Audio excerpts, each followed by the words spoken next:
Legend of Exorcism. Chapter 125. Relics of a Predecessor. Lu Su, Ashinakayan, and Qiu Yongxi were currently studying some small artifact. Hung Jun gestured for Mo Rijin to go keep Lu Su company, but Mo Rijin glanced up at him, a charcoal stick held between his long, slender fingers. He simply waved his hand slightly, indicating that they'd discuss that later. What's the use of finding the meaning of the symbols? Hung Jun asked. Then, we'll be able to find the other 5 artifacts of Akalanatha, Mo Rijin said. When Hung Jun heard those words, he turned his head to shoot Li Jinglong a look. Li Jinglong, however, sat primly behind the table, drinking tea. Hung Jun said, "Jinglong, won't you come and think about it?" "I've already checked," Li Jinglong said, to no avail. "There's no need for you two to rack your brains all day long. If it isn't there, then it isn't there, and if we can't find it, then oh well. Let it come naturally." But Mo Rijin insisted, "I wouldn't be so sure of that." Not far away, Qiu Yongxi looked back and chuckled. "Even Akalanatha isn't worried.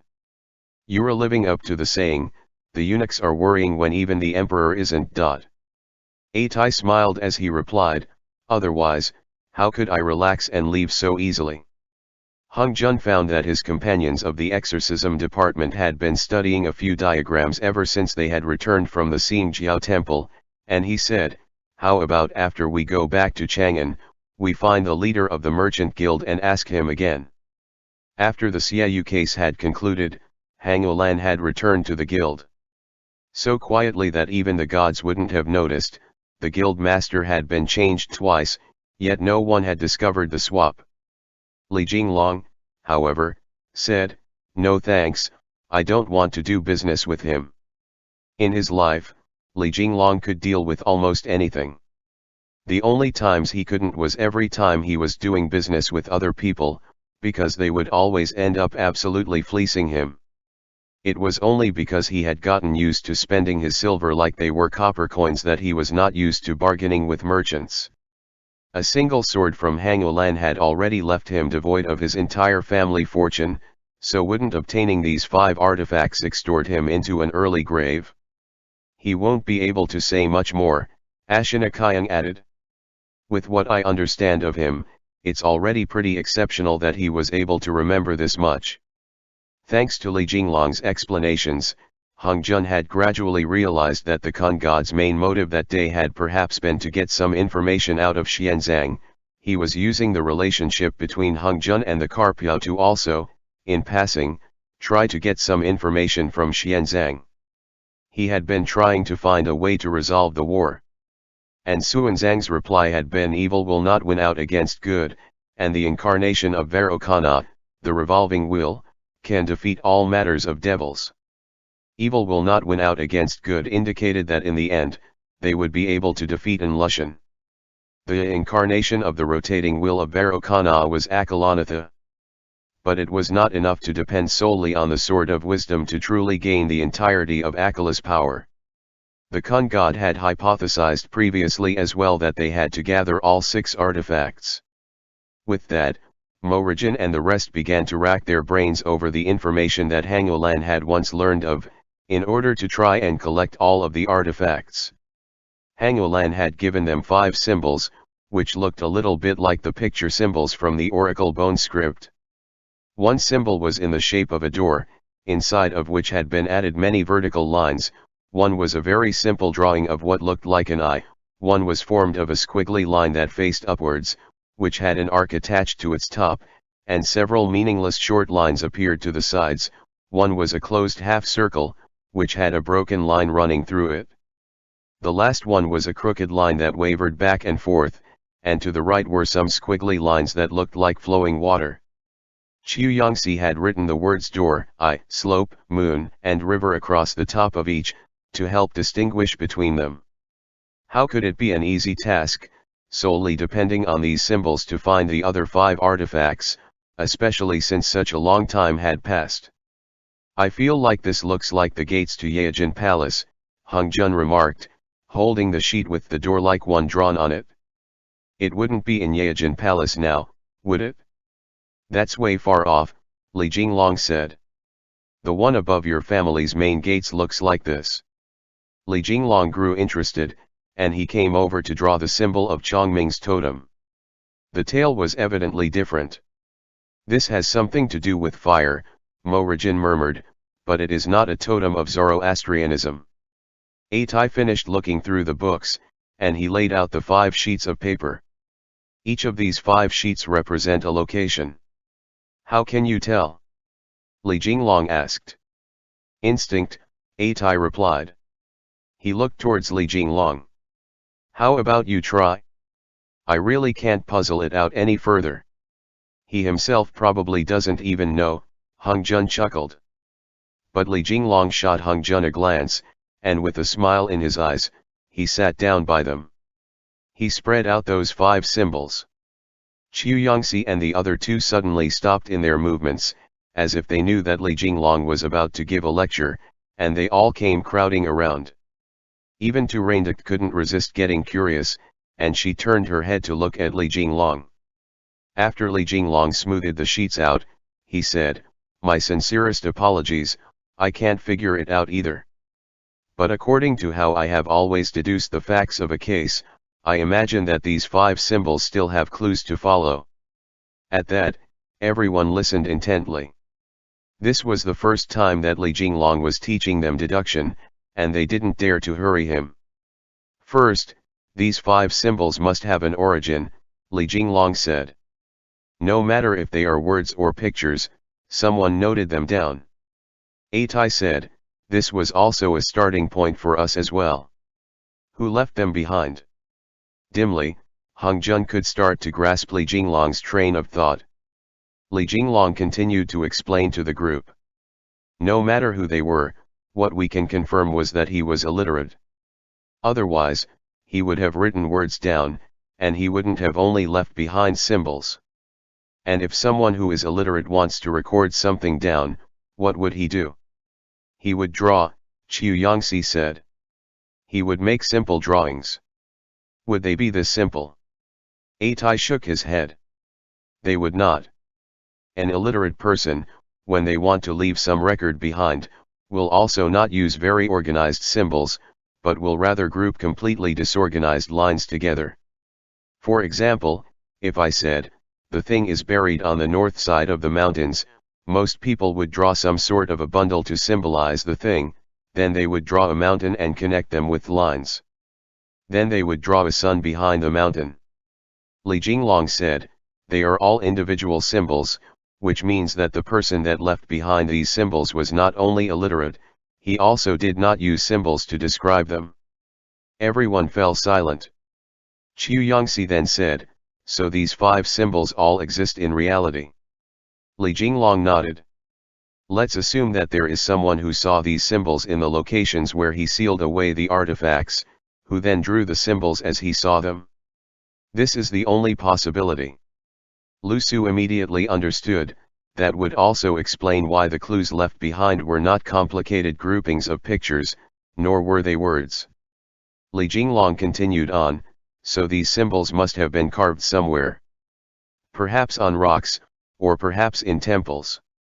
Either way, when we find the corresponding symbol, that means that we have also found where an artifact is sealed. Atai said, then we have no more need to seek out the answer from the books. Li Jinglong, on top of that, I can also conclude that when Duke De received this information, they must have still been symbols as well. It is impossible that they could have been passed down by word of mouth, and the person who left the symbols behind had also vanished. Everyone nodded, because if it had been passed down by word of mouth, De Renja would not have had to purposefully obscure the matter. So where did Duke De see it? Li Jinglong asked. That is where the crux of this matter lies. That isn't something that we can confirm, Mo Rijin said, frowning deeply. Too much time has passed. Li Jinglong continued, then how could Duke De have confirmed that these symbols had something to do with the artifacts of Akalanatha? It was only then that the group realized, this perhaps was the most vital clue in all of this. because he found one of them. Hung Jun, for some reason, had an epiphany. Everyone grew bug-eyed at that. None of them had thought that the person who would have gotten to the bottom of this the fastest would have been Hung Jun. Yes. Li Jinglong was also a little taken aback.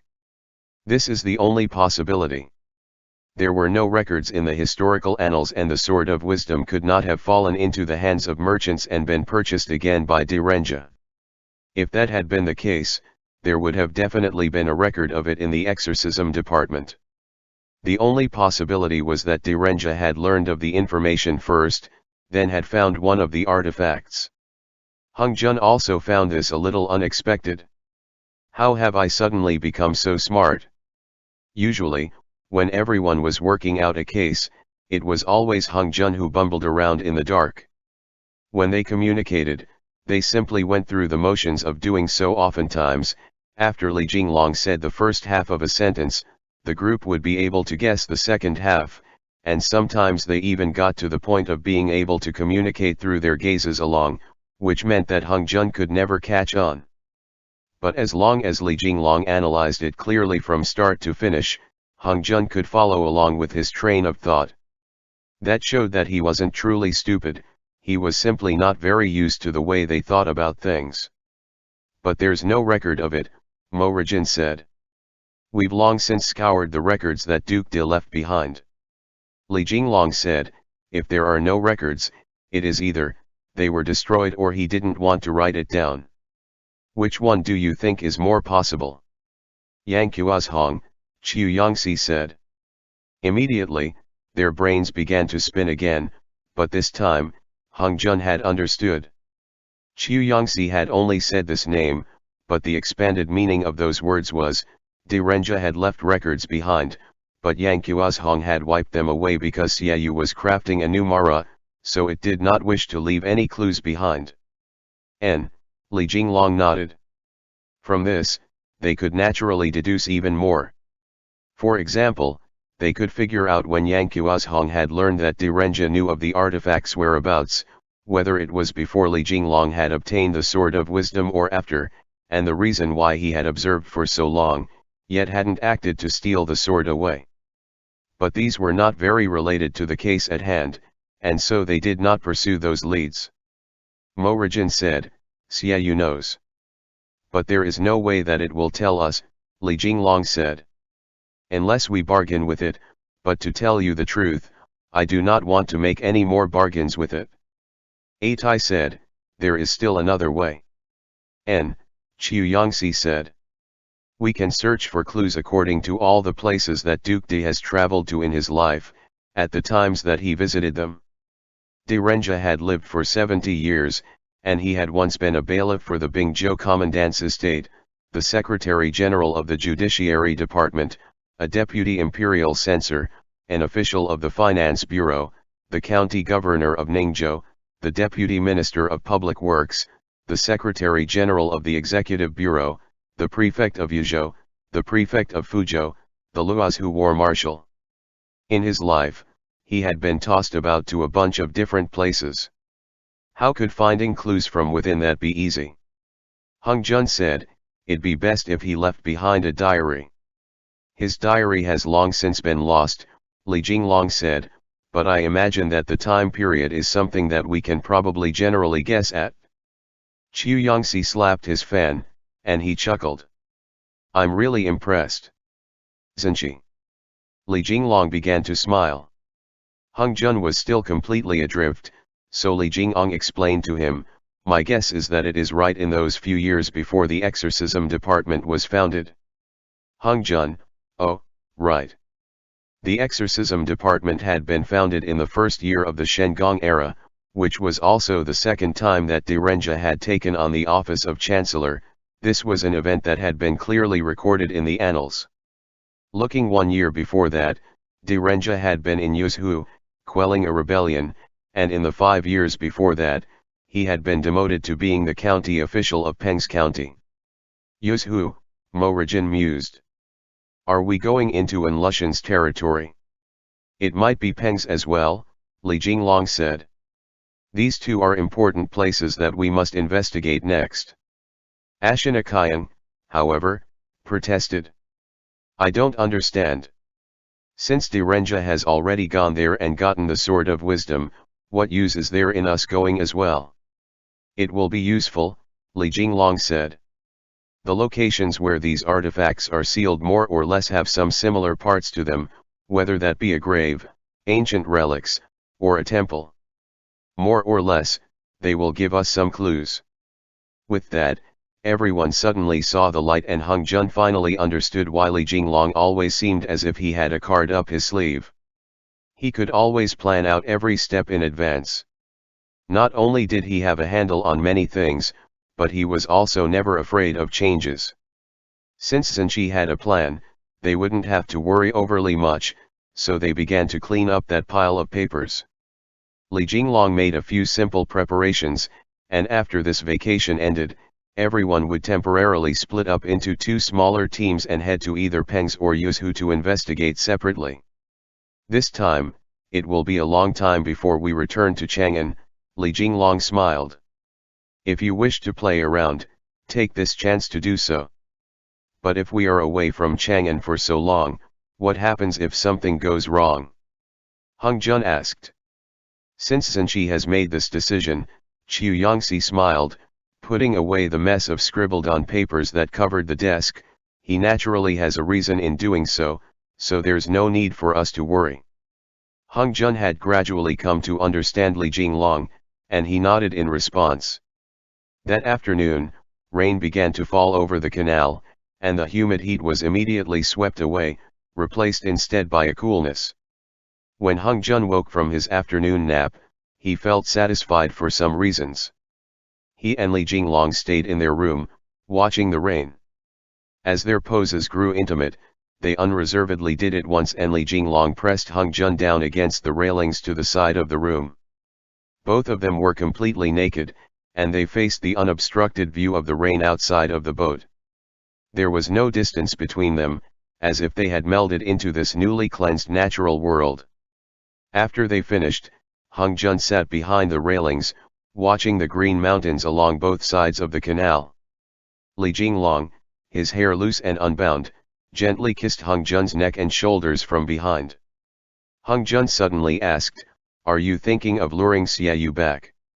Li Jinglong answered him easily, before moving to kiss his ear, then his lips.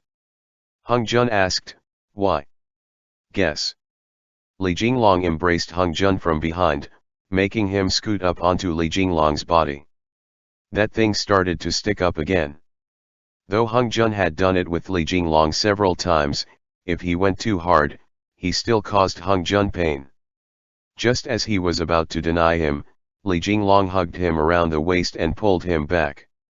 Hung Jun was a little unable to handle it any longer, after Li Jinglong had toyed with him for the past several days on the boat, so he said, "Let me rest for a while."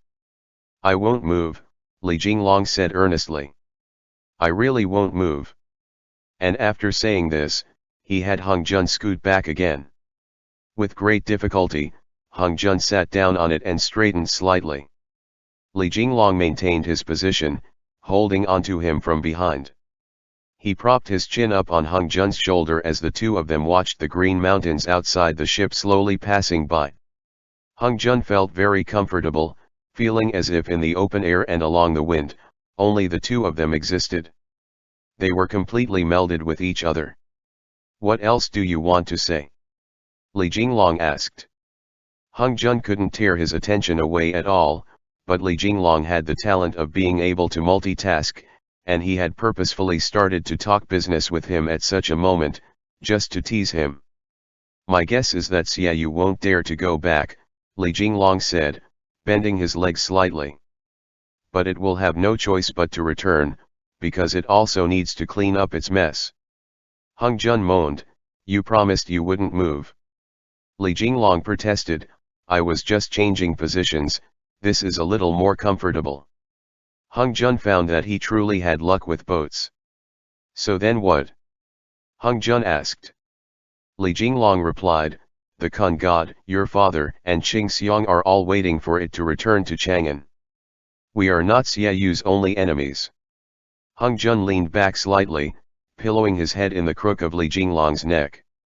His bare back pressed up against Li Jinglong's warm chest, where he felt his powerful, soothing heartbeat, as if, with the thumps of the heart in his sculpted body, the warmth of that light washed, wave by wave, into his body like the tide. Li Jinglong kissed him, before saying quietly, "But I did find out something interesting." "What's that?" Hung Jun breathed. "Guess what I'm thinking right now?" Li Jinglong chuckled. Hung Jun said, "You want to move?" "That's right." Li Jinglong thrust a few times, and Hung Jun hurried to beg for mercy. He was a little tired. Li Jinglong stopped, before asking, "Think of something, and let Gaga guess what it is." "Hung Jun, you are thinking of going onto the bed and closing this floor-to-ceiling window, because you're afraid of being seen, isn't that right?" Li Jinglong asked. "How do you know that?" Hung Jun was indeed thinking of that. From behind, Li Jinglong parted his legs, and his thumb pressed down on Hung Jun's thing. Hung Jun began to moan again. Slowly, Hung Jun had realized that the connections between his and Li Jinglong's desires had started to grow in number.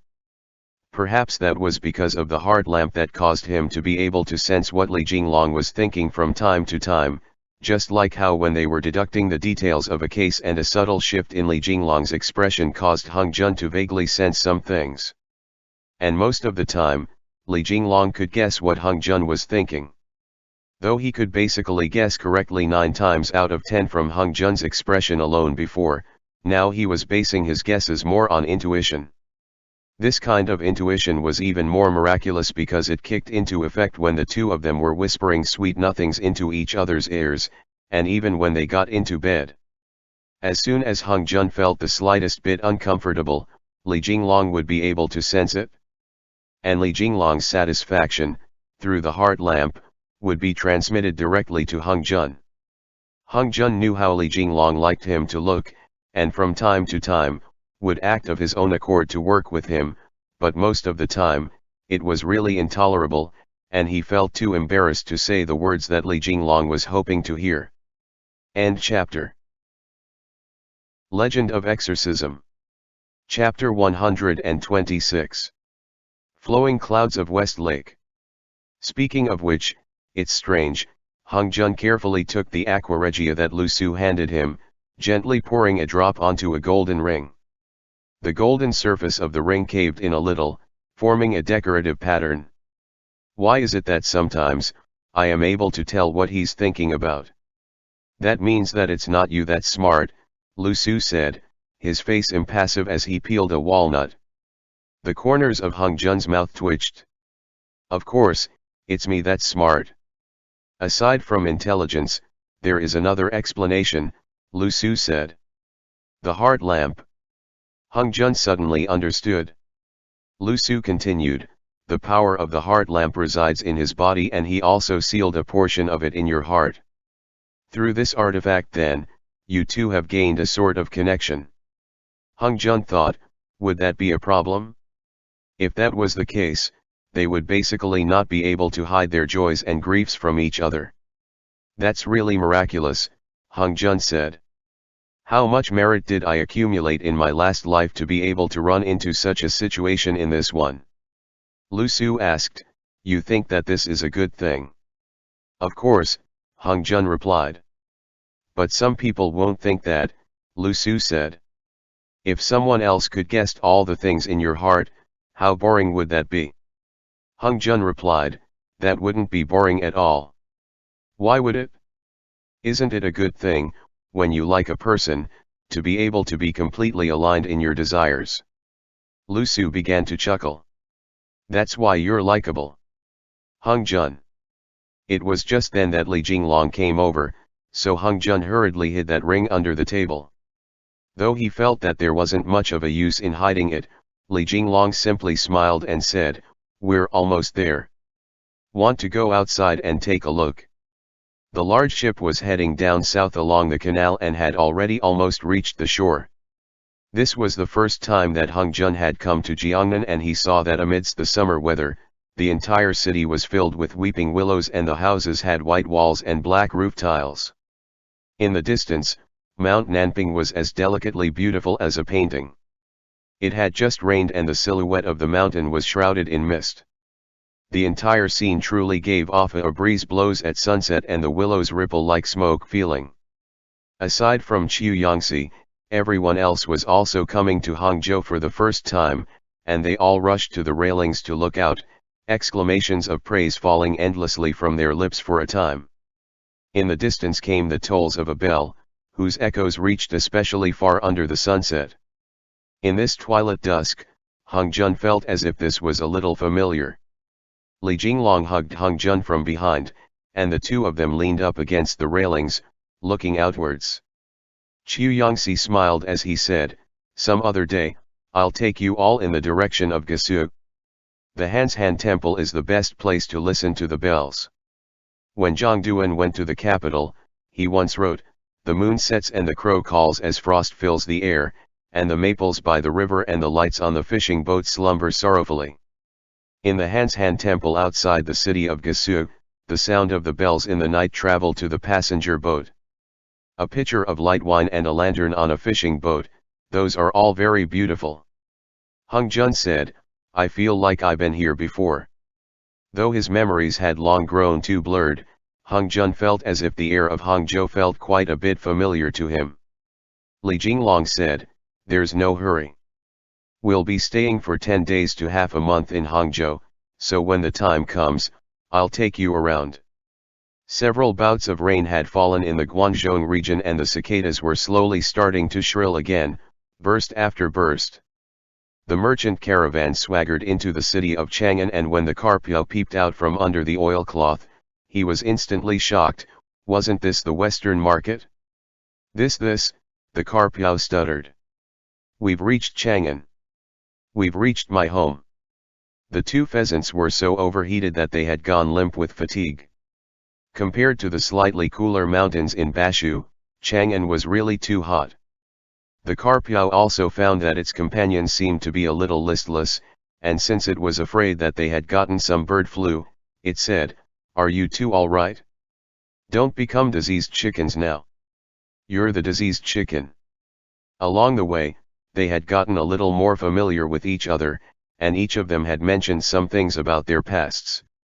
The one with the green tail was called Fat Green, while the one that had a few red feathers on its head was called Thin Red. Fat Green said listlessly, "Are you not going home?"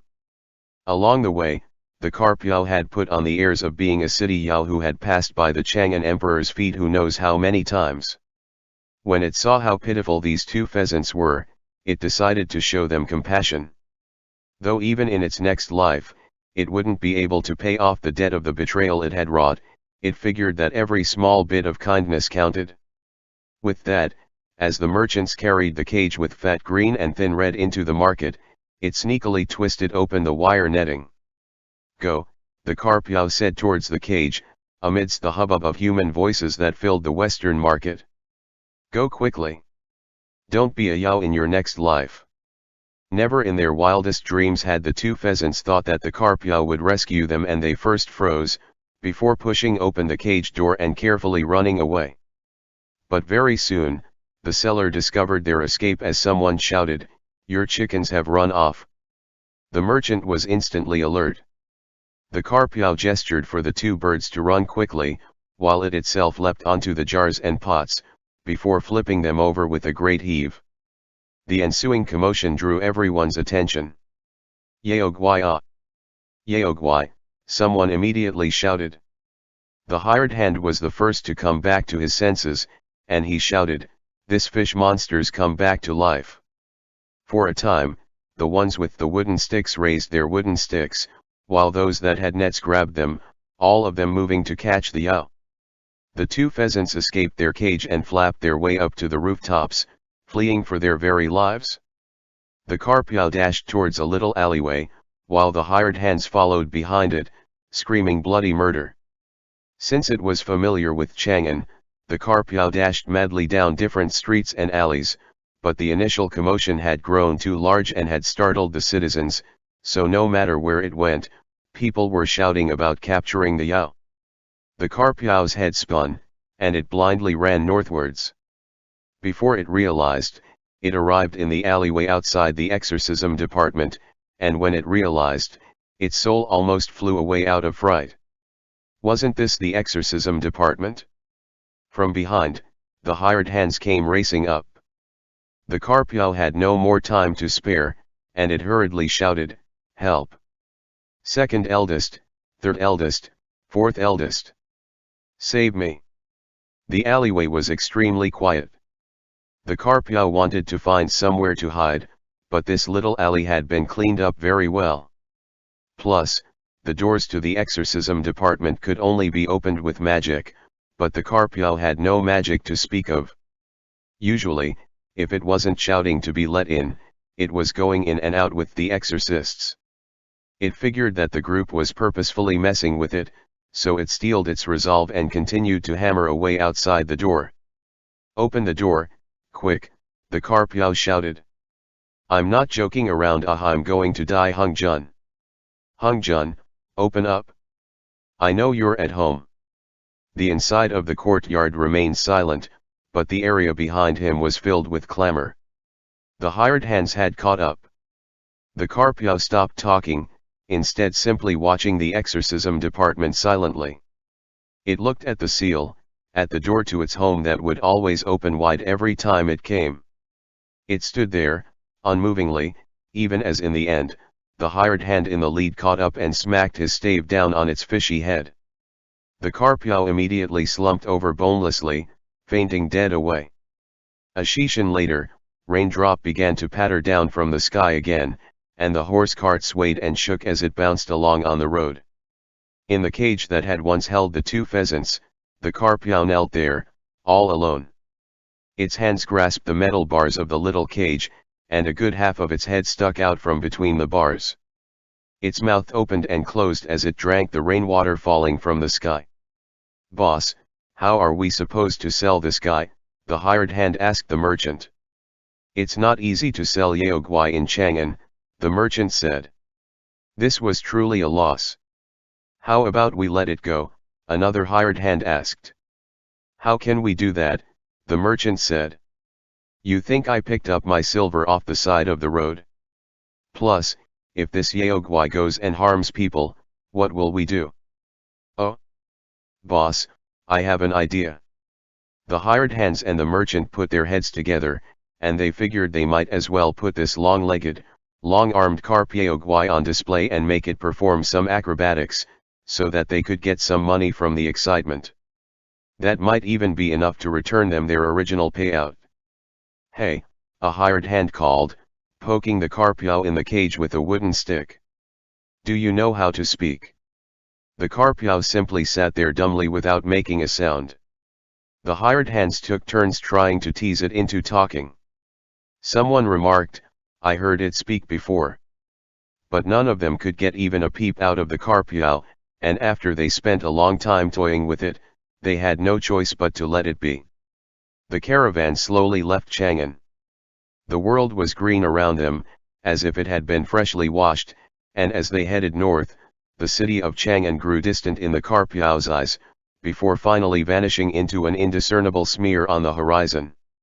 Along the banks of West Lake, everyone followed behind Qiu Yangxi. They were so hot that their backs were covered in sweat. "You call this escaping the heat?" Li Jinglong snatched Qiu Yangxi's fan from his hand, using it to fan Hung Jun instead. "It'll be cooler once the sun sets," Qiu Yangxi explained to the rest of them.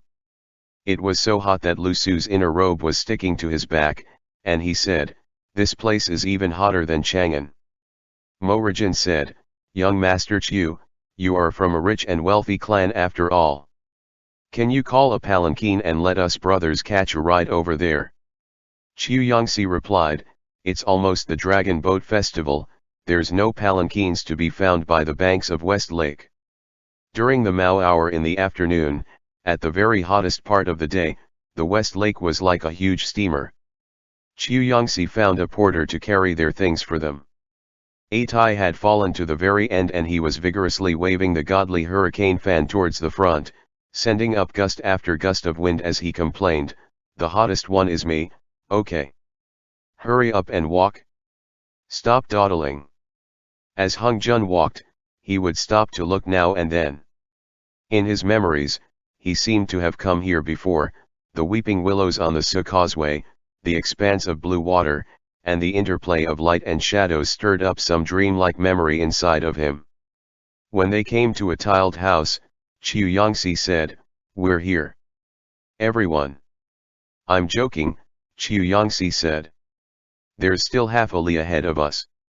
Everyone rushed forward to beat Chu Yangxi up, and Chu Yangxi wailed, "I was just trying to lighten the atmosphere, why are you all hitting me?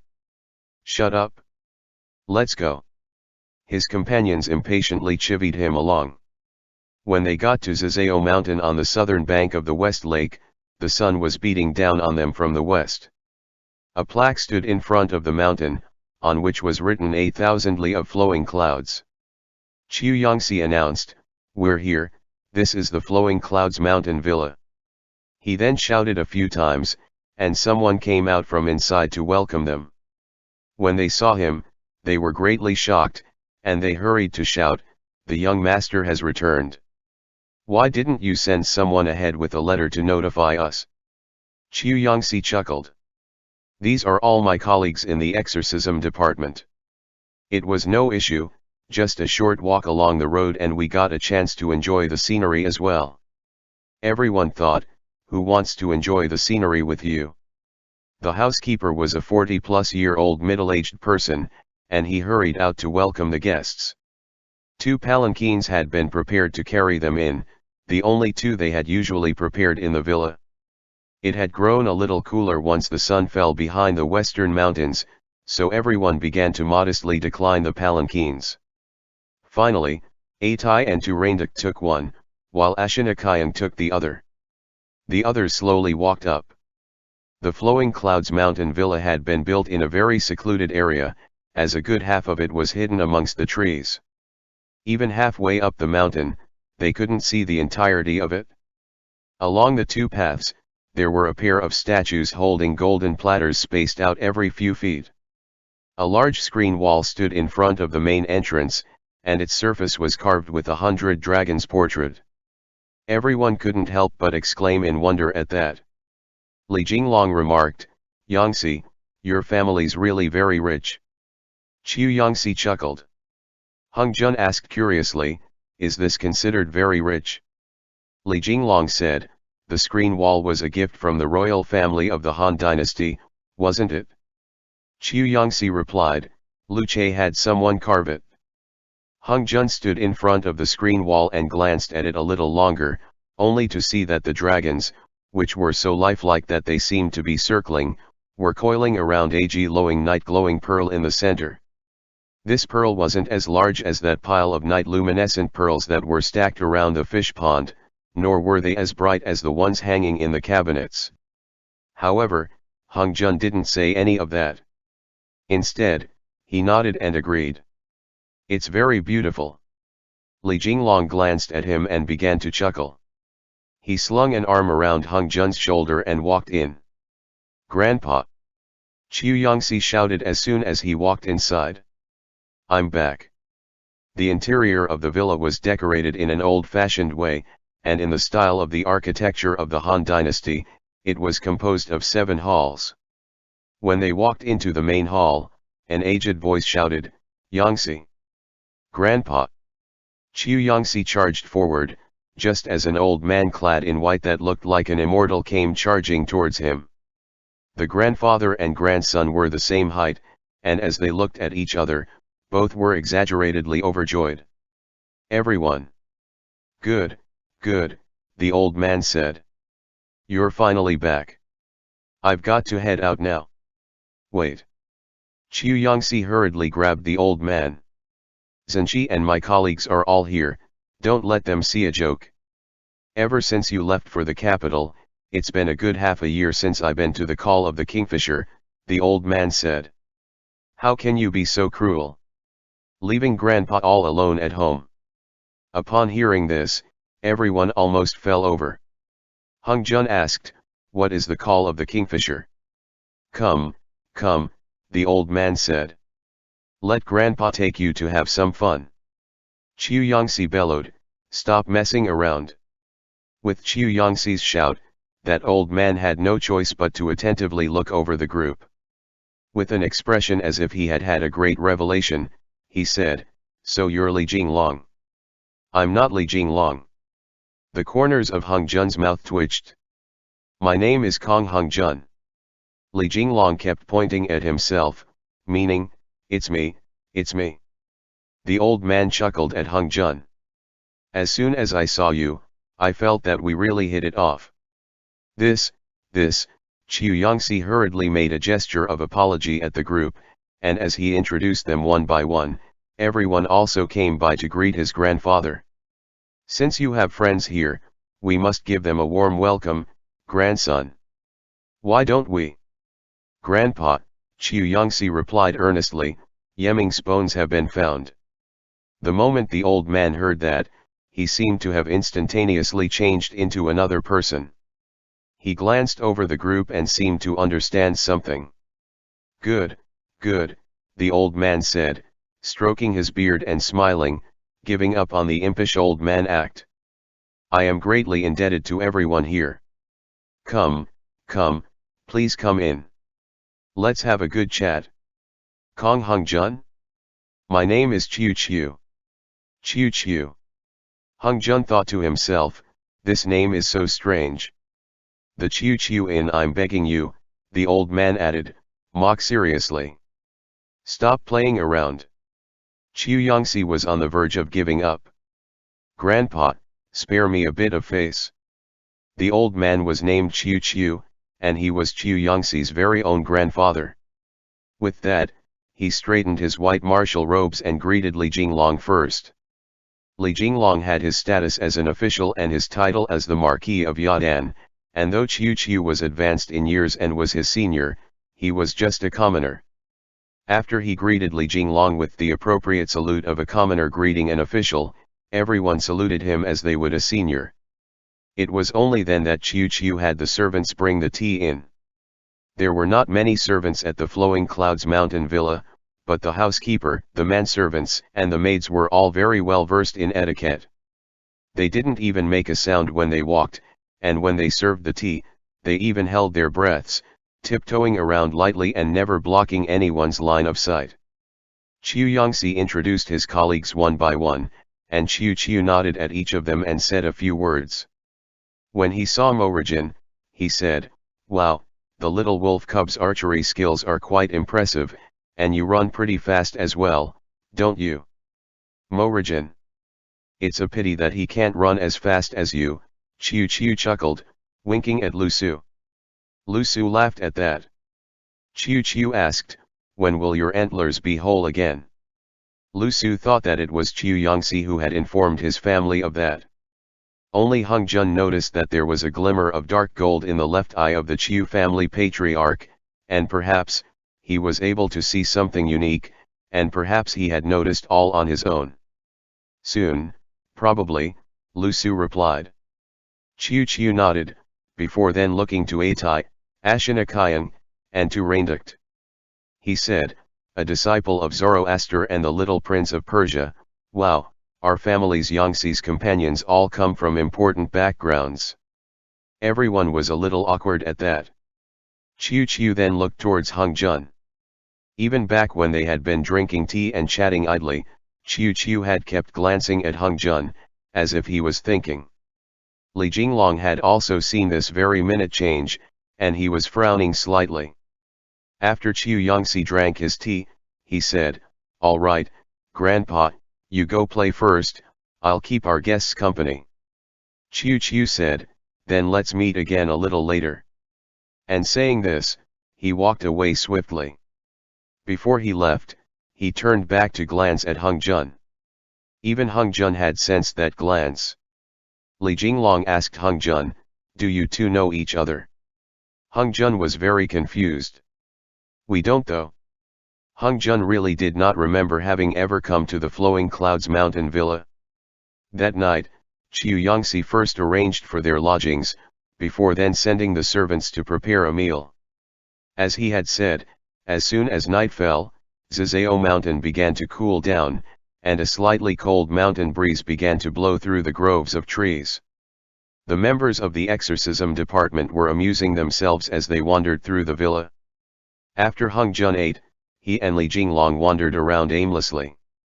As the night went on, the housekeeper found the two of them and said, "Marquis of Yadan, the Lord Saint requests your presence."